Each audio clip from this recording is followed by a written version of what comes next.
Assalamualaikum warahmatullahi wabarakatuh. Salam pendidikan, salam guru hebat.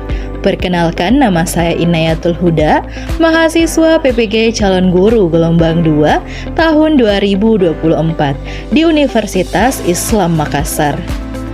Pada kesempatan kali ini, saya akan menyampaikan kampanye praktik baik untuk memenuhi ujian akhir semester mata kuliah perspektif sosiokultural dalam pendidikan. Praktik baik ini berfokus pada penerapan pendekatan scaffolding pada zone of proximal development untuk meningkatkan kebutuhan belajar dan kemampuan berpikir peserta didik pada mata pelajaran Bahasa Inggris kelas 10 Merdeka 8 SMA 23 Makassar. Praktik baik ini menitik beratkan pada penerapan strategi scaffolding untuk mendukung siswa dalam belajar sesuai dengan zona perkembangan proksimal mereka.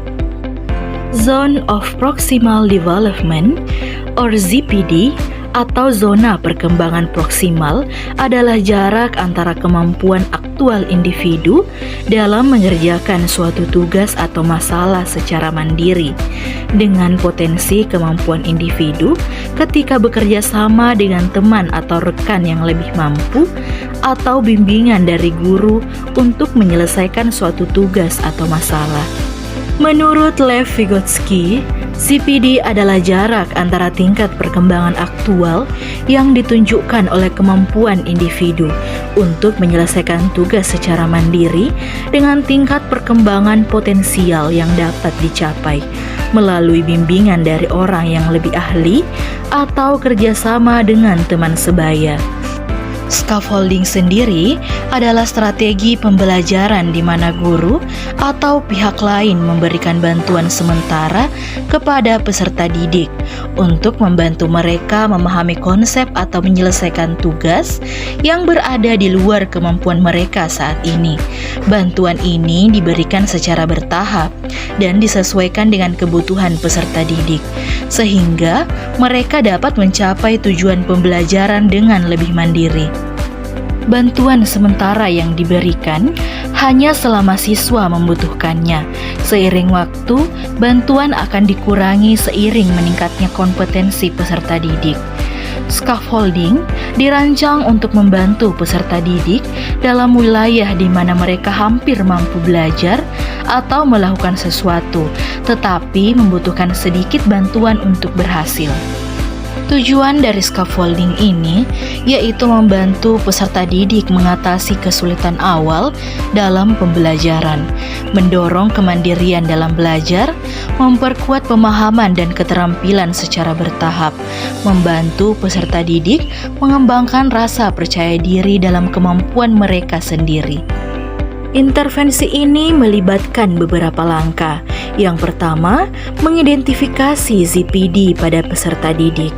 Pada bagian ini, guru mengidentifikasi kemampuan peserta didik saat ini, apa yang dapat mereka lakukan sendiri, dan tugas-tugas yang berada di luar jangkauan mereka tanpa bantuan. Tujuannya untuk menentukan area pembelajaran yang sesuai, yaitu tugas-tugas yang dapat dilakukan peserta didik dengan bantuan. Yang kedua, menyediakan bantuan awal atau scaffolding. Pada bagian ini, guru memberikan bantuan sementara yang spesifik untuk membantu peserta didik memahami konsep atau menyelesaikan tugas. Bentuk bantuannya bisa berupa memberikan contoh atau modeling, membagi tugas menjadi langkah-langkah yang kecil, dan memberikan petunjuk atau pertanyaan panduan. Dan yang ketiga, memantau kemajuan peserta didik. Pada bagian ini, guru mengamati dan mengevaluasi sejauh mana peserta didik memahami tugas atau konsep dengan bantuan yang diberikan. Tujuannya untuk menyesuaikan tingkat bantuan sesuai dengan kebutuhan peserta didik. Yang keempat, mengurangi bantuan secara bertahap. Seiring dengan meningkatnya kemampuan peserta didik, bantuan dikurangi secara bertahap sehingga peserta didik mampu melakukan tugas atau memahami konsep secara mandiri. Tujuannya untuk mendorong kemandirian peserta didik dalam belajar. Yang kelima, mendorong refleksi dan evaluasi diri. Pada bagian ini, guru mengajak peserta didik untuk merefleksikan proses pembelajaran mereka, mengenali apa yang telah mereka pelajari, dan bagaimana mereka mengatasinya. Tujuannya untuk membantu peserta didik mengembangkan metakognisis atau kemampuan untuk memahami dan mengolah cara mereka belajar. Yang keenam, melanjutkan dengan tugas yang lebih kompleks. Pada bagian ini, guru memberikan tugas yang lebih menantang setelah peserta didik berhasil menguasai tugas sebelumnya. Tujuannya untuk memperluas ZPD pada siswa, sehingga mereka terus berkembang dan belajar. Penerapan scaffolding pada Zone of Proximal Development dilakukan di kelas 10 Merdeka 8. Dengan materi yang digunakan adalah memo dalam bahasa Inggris.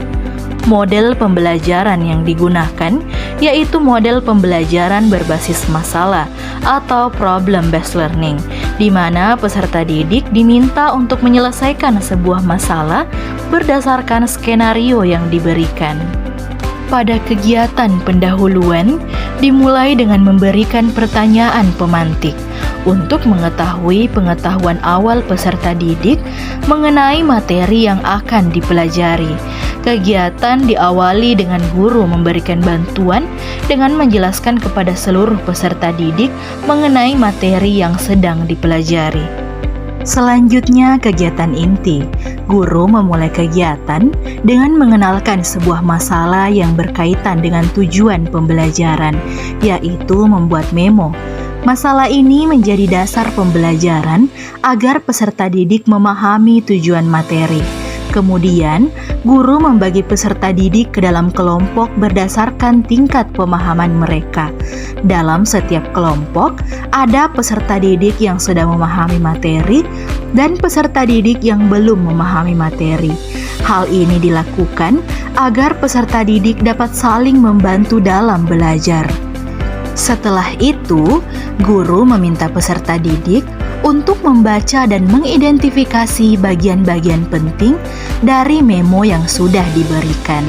Dalam merancang memo secara berkelompok, guru membantu peserta didik memulai dengan membuat rancangan memo. Guru memberikan arahan dan panduan untuk memudahkan mereka memahami langkah-langkahnya. Setelah itu, peserta didik diminta untuk menulis memo bersama anggota kelompok berdasarkan masalah yang telah diberikan. Pada penyelesaian masalah dan umpan balik, ketika peserta didik mulai menulis memo, guru berkeliling untuk memeriksa hasil kerja mereka. Guru memberikan bantuan kepada kelompok yang mengalami kesulitan, seperti memperbaiki tata bahasa, memberikan saran untuk memperbaiki format atau isi memo. Dengan bimbingan ini, peserta didik dapat menyelesaikan memo mereka dengan lebih baik dan memahami cara menulis secara efektif.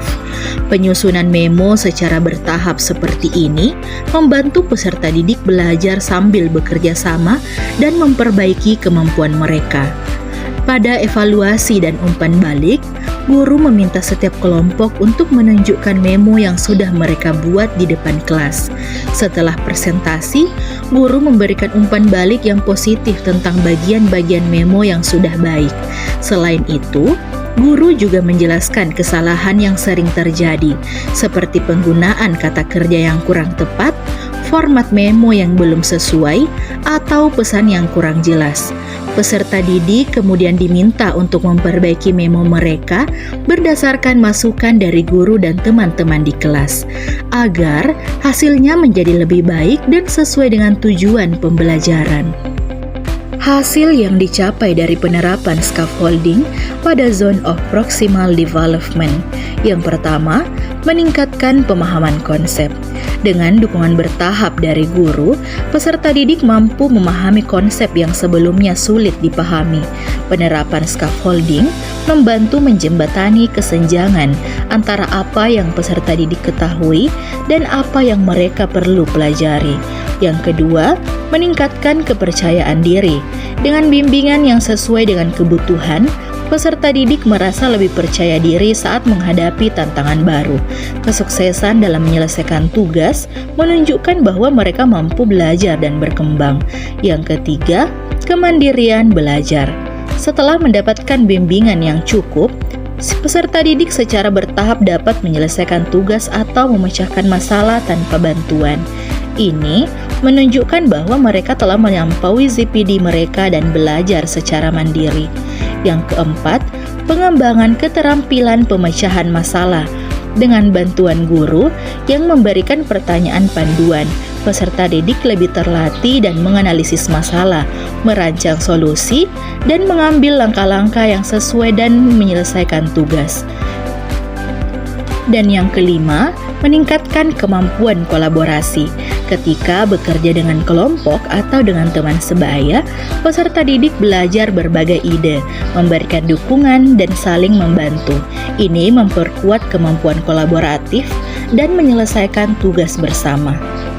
Pembelajaran dan replikasi terkait penerapan scaffolding pada Zone of Proximal Development. Pembelajaran yang diperoleh dari penerapan scaffolding ini, yang pertama pentingnya dukungan bertahap.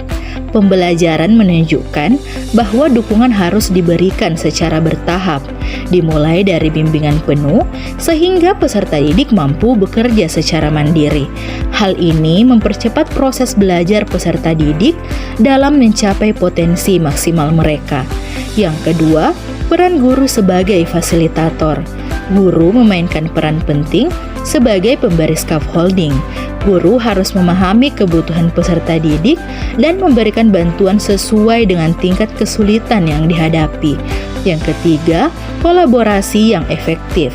Kolaborasi antara peserta didik dengan teman sebaya, guru, dan sumber belajar lainnya terbukti mempercepat pemahaman konsep. Diskusi kelompok juga memberikan medium penting dalam penerapan scaffolding. Yang keempat, pengelompokan peserta didik berdasarkan kebutuhan. Dalam replikasi, pengelompokan peserta didik berdasarkan tingkat pemahaman tetap relevan untuk memastikan peserta didik saling membantu dalam proses belajar. Yang kelima, meningkatkan keterampilan berpikir kritis dan mandiri.